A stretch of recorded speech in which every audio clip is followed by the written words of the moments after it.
Navigating the journey. Today we're going to be talking about change, decisions, and making judgments in the contemporary world in which we live. I'm Kirby Clements. I'm Sandra Clements. We're the Clements Family Ministry. We're living in an age today in a time when there are a lot of challenges affecting us. It's no secret that the economy is very challenging. People are losing their homes. We're about to embark, number one, on school years. We've got to start again. There's tuitions and things that need to come up.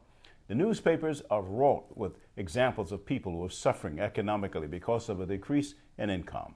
And one of the critical things we want to know, does faith have much to do with this? Is faith an answer to all of this?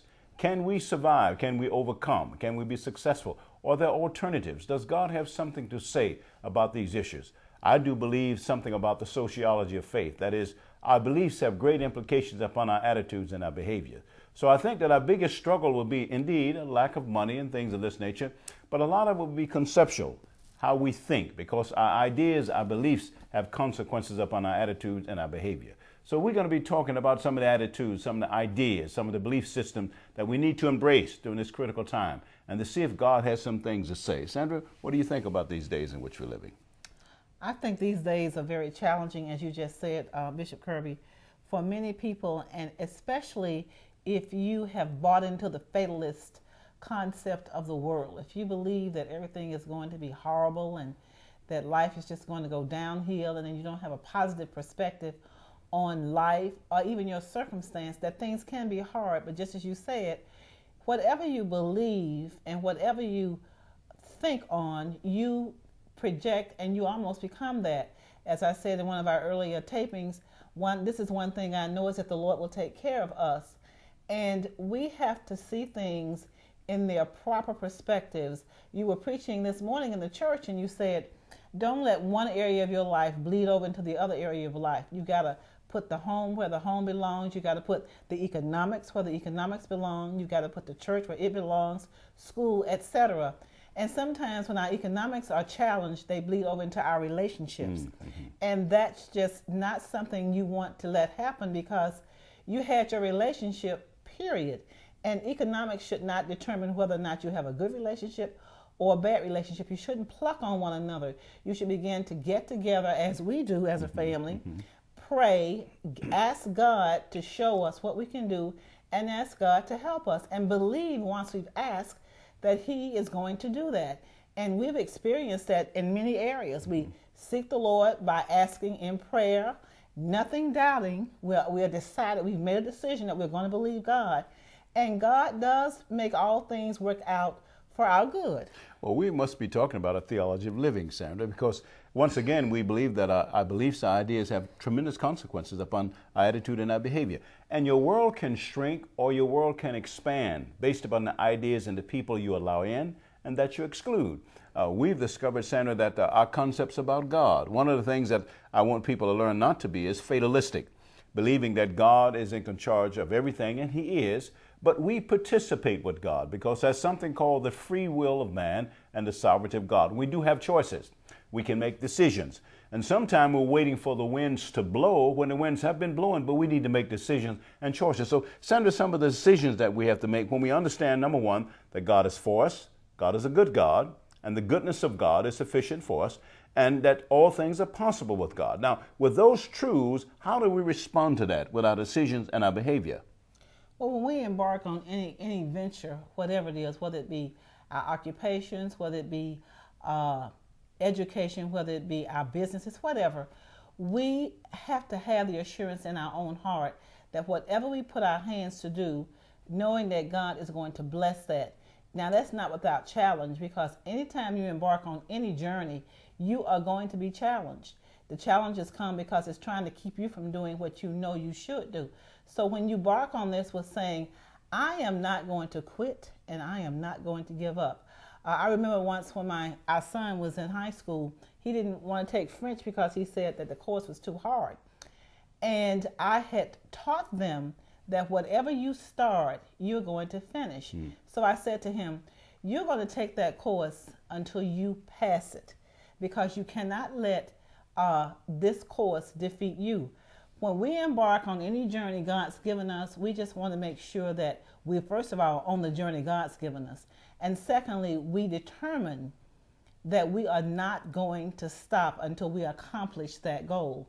And when you have that kind of intestinal fortitude, when you have that kind of commitment and focus, you'll get to where you need to be. So the issue is continuity. That is continuing. One of the things that, Lord, I felt impressed upon my heart was that a lot of us have done things for maybe a number of months, a number of years without the productivity. And so what we found, Sandra, at the end of the year, we probably had more of a deficit than dividends. And so when you've done things a long time without profitability, you can become discouraged. You become disillusioned. You can become even sarcastic and cynical. And he said if we would continue. So one of the critical things during this time is that we need to learn how to continue. Now, in order to continue, we have to believe that the times and seasons in which we're living, Sandra, are temporary. They had a beginning and they'll have an end. Now, it may appear as if these things are going to be here forever, but you must understand these days were not always with us. So we have to learn, Sandra, how to put things in categories. Some things are permanent, some things are temporary. There's some things in our life we know that will never go away, will never change. There will always be challenges. There will be some distress, some difficulties, because we do not live in a utopian society, a utopian world. When Jesus said, the things concerning me have an end, that indicates to me that there's some things that are temporary, Sandra. And one of the things I think that creates distress in people is when they think that their challenges, their distress, and the lack of opportunities and decline of incomes is going to be an eternal and permanent thing. The one thing that is permanent is God. So, as I said before, the battleground of our struggle will always be perception, our mind, our thoughts. And we have to learn how to look at things in a proper way. The word perspective, Sandra, putting things in a proper place is very significant, isn't it? It's very significant. And also knowing that everything, as you said, does change at some point in time. Now, I want to revisit being on that journey, because if you're on a journey that is leading you nowhere, you got to discern when to get off that road and get back on the road that's taking you somewhere. I know many people say, I've done this for 20 years and nothing has changed. Well, you would have thought by the 15th year, they would have said, I'm in the wrong place. I need to change. Don't be afraid to backtrack. Don't be afraid to say, I missed it. But when you're on a journey that you know God put you on, that's the key, having that assurance that you know God put you on that journey. Now, the perspective is, as you said, Bishop, nothing stays the same. Everything is constantly changing. Tomorrow, I'm going to be somewhat different than I am today. I may not be significantly different, but I may have a different perspective on something. I may have a different view on how I'm even looking at the economy, because I heard today that people said that we're going to be doing business totally different than we did in the past. Now, what that means at this point in time, I have no idea. But I am looking at the fact that now people don't have to go to college like we did for 4 years. You can go to college online. You used to have to go to a university. People can get master's degrees, graduate degrees, PhDs online, as opposed to going on campus on a constant basis. So life from that perspective is changing.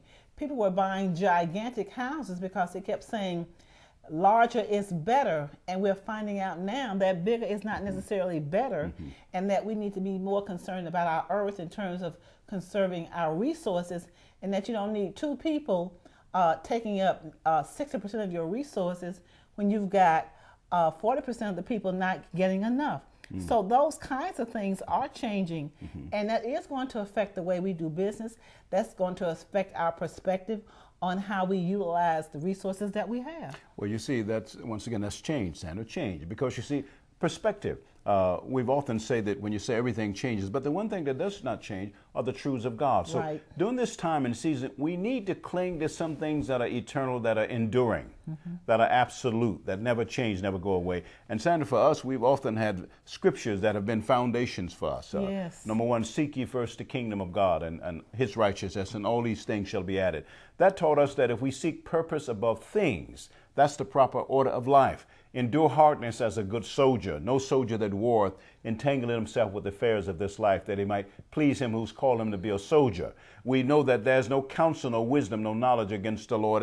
And a verse that I often quote, Sandra, said that one word from God settles all controversy. So what we are needing during this time is what I consider revelation.